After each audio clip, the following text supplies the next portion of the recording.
Qué bueno que siga ahí con nosotros. Escuchamos en el segmento anterior a uno de los jóvenes que trabajó en Cuba en ese programa de la USAID, específicamente Javier Sara, director de la Fundación Renova, y estaba dándonos sus puntos de vista y una exclusiva aquí en el programa.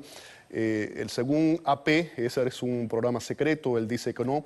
Según AP, trataba de provocar una rebelión, él dice que no, que trataba de promover la sociedad civil. Sergio Comas, Enrique Patterson, estaban aquí escuchando las declaraciones. Enrique. Bueno, quiero decir sucintamente mi impresión. Reiteradamente, con relación a la agencia de prensa AP, está saliendo una información sobre Cuba, que la forma en que se trata la información tiene las características que la agencia, que la inteligencia cubana usa cuando quiere crear determinado estado de opinión. Indudablemente tú tienes un objetivo político detrás. Yo supongo que el objetivo político es que en la misma medida que ellos quieren acercarse económicamente a los Estados Unidos, quieren crear una especie de barrera o de límite hacia las cosas en las que no se quieren abrir, que es el contacto de sociedad a sociedad. Pero realmente lo que me llama la atención es que una agencia de prensa como la AP se quiera comportar como prensa latina. Exacto. ¿No? Ya, si sigue en esa línea, se va a convertir en la agencia oficial de prensa del gobierno cubano, lo que es muy penoso para la profesión del periodismo. Sin lugar a dudas, algo inaceptable. Él estaba comentando que lo entrevistaron y que no utilizaron su testimonio, o sea que la información estaba desbalanceada. Siguiendo la línea de Patterson, digo que esta es una de las filigranas más especiales que tiene Cuba, que es la formación de opiniones a través de mecanismos de inteligencia, que es abrir una caja de Pandora. Y aunque se ha ventilado mucho, pero en la prensa en inglés, el señor Fulton Armstrong, que era un ex CIA, es la caja de Pandora donde está saliendo. Para el Senado también. Es donde está saliendo toda esta información. Ayer hablábamos eso en el programa, tuvo que ver con ese informe que hizo Ana Belén Montes antes de su arresto. Y sí, efectivamente, 3 años después cogen a Ana Belén y es la gran espía en el sistema en Estados Unidos. Pero una de las cosas interesantes que los analistas incluso de la izquierda americana están investigando y están debatiendo es que al parecer el gobierno cubano, que es especialista en crear un problema que establece un puente con Estados Unidos para conversar, está delimitando a futuro cuál debe ser el comportamiento de cualquier extranjero, principalmente norteamericano, que visite Cuba. Cuba está acelerando rápidamente la construcción de las cadenas hoteleras porque se está preparando para un aluvión de norteamericanos si se produce una facilidad para que vayan, pero está delimitando con estos casos qué va a pasar en Cuba para cualquiera que llegue y haga contacto pueblo a pueblo con las personas. Porque estos muchachos te pueden ver que han empoderado a los jóvenes de discusiones sanas como liderazgo, planes de vida, porque si el individuo en la sociedad no tiene un plan a futuro, no es un elemento de la sociedad que cree, vaya, que un tejido social positivo, que es lo que está pasando en Cuba. La juventud está divorciada del futuro económico de Cuba y no está participando. Estas son cosas muy interesantes, pero que el gobierno cubano ve con mucha aprensión y que por supuesto divorciada, no aprueba. Además de lo que ocurre en el exterior durante mucho tiempo, y es una forma de tener un vínculo y una visión diferente. ¿No? Además, la otra cosa que habría que decir es que en última instancia este tipo de programas se hacen en todas las sociedades abiertas y que no es nada oculto ni es delito. O sea, si el gobierno cubano considera que es delito que jóvenes o ciudadanos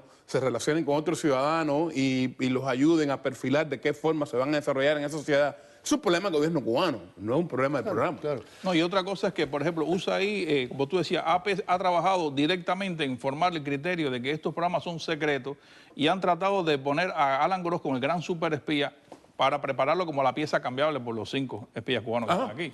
Es un trabajo, es una pieza de ajedrez. La pregunta que quiero hacerles a los dos: ¿Estados Unidos debe realizar estos programas que aceleren un cambio?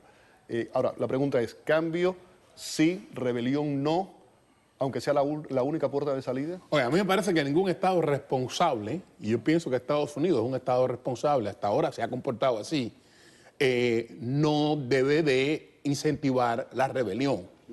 En primer lugar, porque las rebeliones ni se planifican ni se incentivan. Cuando se incentivan generalmente no salen. Lo que no quiere decir que no sea una rebelión posible, pero eso no es un escenario político que se pueda planificar o incentivar. Estados Unidos lo que tiene que hacer es presionar al gobierno cubano para que haya reformas que impliquen reformas democráticas y no solo económicas, apoyar a la sociedad civil cubana para que pueda presionar desde dentro a que esas reformas se den y Cuba arribe a un Estado de Derecho.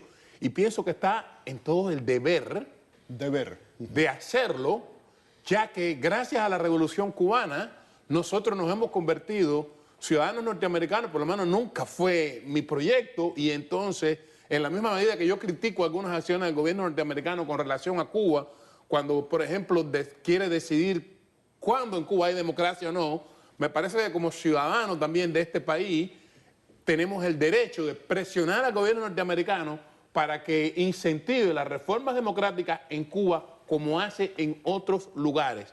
Y me parece que es más lícito que formar guerrillas en América Latina y bandas terroristas para matar y secuestrar campesinos o hacerlos guerrilleros. Como lo estaba ahora poniendo Sergio Enrique, no habla ya de derechos, sino de deber. Estados Unidos tiene el deber de hacer esto. Tiene el deber porque, fíjate que Estados Unidos apuesta mucho, como dice, a la estabilidad dentro de Cuba y a querer siempre una transición ordenada, porque tú no puedes dejar que un país dependa de la biología, de la muerte de Raúl y Fidel y que se forme un caos, porque no hay ninguna estructura que sostenga después el cambio. Y eso es lo que se quiere, que estos jóvenes conozcan el emprendimiento social, las empresas, las inversiones, que esos títulos tengan un valor después, y por eso se están dando becas que vengan aquí al Miami Dade College, conozcan cómo se hacen inversiones, cómo se manejan créditos, cómo se organiza responsablemente la sociedad, y eso para nada es rebelión. Vamos ahora con otro tema y que tiene un poco que ver con todo esto, y es esa visita de Alina Fernández Revuelta a Cuba a visitar a su madre, Nati Revuelta. Alina, como saben ustedes, escapó de la isla en el año 1993. Yo no creo que ninguno de los tres queremos aquí juzgar si está correcto o no lo que ha hecho. Claro que no. Vamos a verlo desde otro punto de vista, si les parece. Les sugiero esto. Viendo lo que ha ocurrido, vamos a enfocarlo desde otro ángulo. Con Fidel en el poder, en plenas facultades, ¿esa visita hubiese sido posible? Yo pienso que no. Yo pienso que con Fidel Castro no hubiera sido posible porque sencillamente ellos tienen un problema familiar y ese problema familiar los ha llevado a un conflicto que para mí no es un conflicto político. El problema es que la señora Alina Fernández considera que su padre biológico sencillamente la convirtió a ella en una huérfana. Y lo único que ella ganó fue un tío en esa orfandad, que no es lo mismo que ganarse un padre. Y esto es un problema psicológico. Entonces, como el que está ahora en el poder es el tío, y ella siempre ha dado buenas opiniones con relación al tío. En su libro siempre decía que el más familiar, el que más se ocupaba de ella era el tío y no el padre. Sí, no, realmente su padre biológico la dejó sin padre, pero entonces, y el tío es el que está en el poder. A mí me parece que es muy lógico en esta corriente familiar que la dejen entrar. Mi punto es otro, porque al final, todo el que va a Cuba a ver a su padre, a su madre, a su hermana o a un enfermo, yo lo que pienso que ella, por ser miembro de la familia Castro, tuvo la suerte que no tuvo Celia Cruz. Claro. Que no pudo ir a ver a su madre cuando estaba muriendo de cáncer.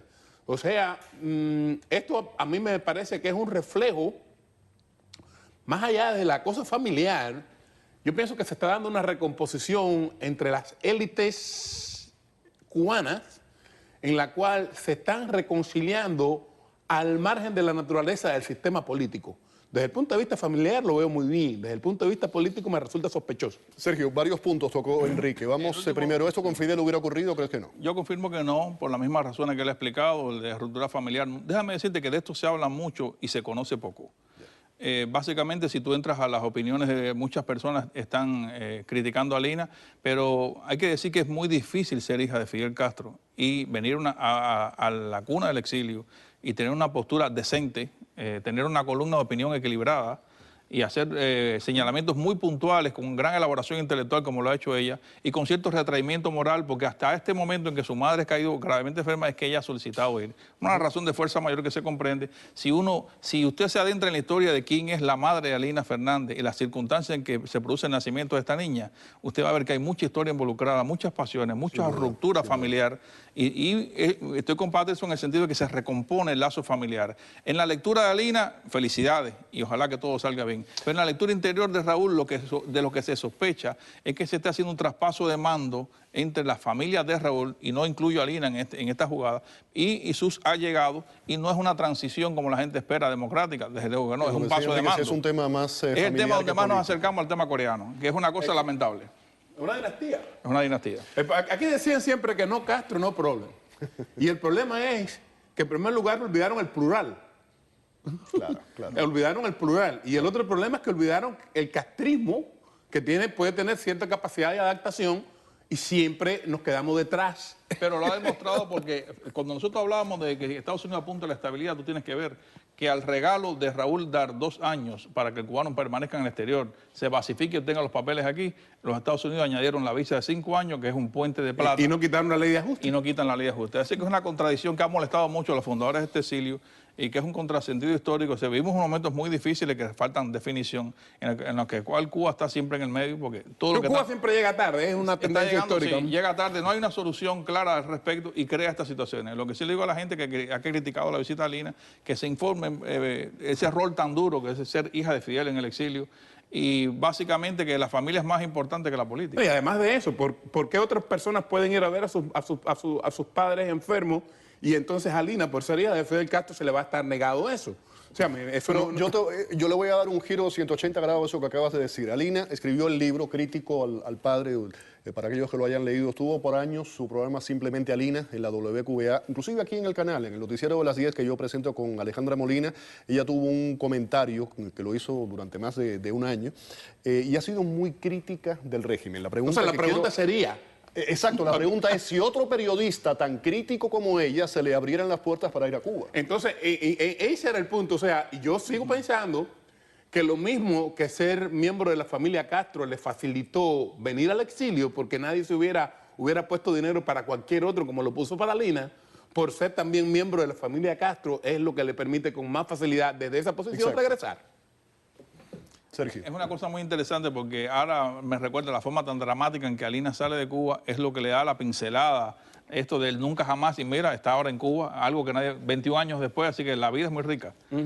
Y sin lugar a dudas. Además, esa entrada tiene que ser aprobada por el gobierno cubano ampliamente. Por su tío, además, querido tío. Por su tío. Su tío tuvo que haberlo... Que siempre fue buen tío. Y ella lo dice, sin lugar a dudas. Bueno, pues nada, les agradezco mucho el que hayan estado aquí en el programa y el análisis sobre este tema importante, ¿no? en la situación cubana, que tiene además muchas aristas. Muchísimas gracias, Enrique. Sergio, un placer haberlo tenido aquí en el programa. Vamos a la pausa. Al regresar, insólitos hallazgos entre las pertenencias de los viajeros en aeropuertos de Estados Unidos. Pero ahora los dejo con un empresario indio que podría muy fácilmente entrar en el libro de récord Guinness. Veamos por qué. El empresario indio Pankaj Parakh aspira a ingresar en el libro de los récords Guinness por lucir una camisa de oro puro de 4 kilogramos de peso. Parakh fue escoltado por las calles de Bombay mientras estrenaba la prenda con motivo de su 45 cumpleaños. La camisa, confeccionada con oro de 18 y 22 quilates, está valorada en más de $200,000.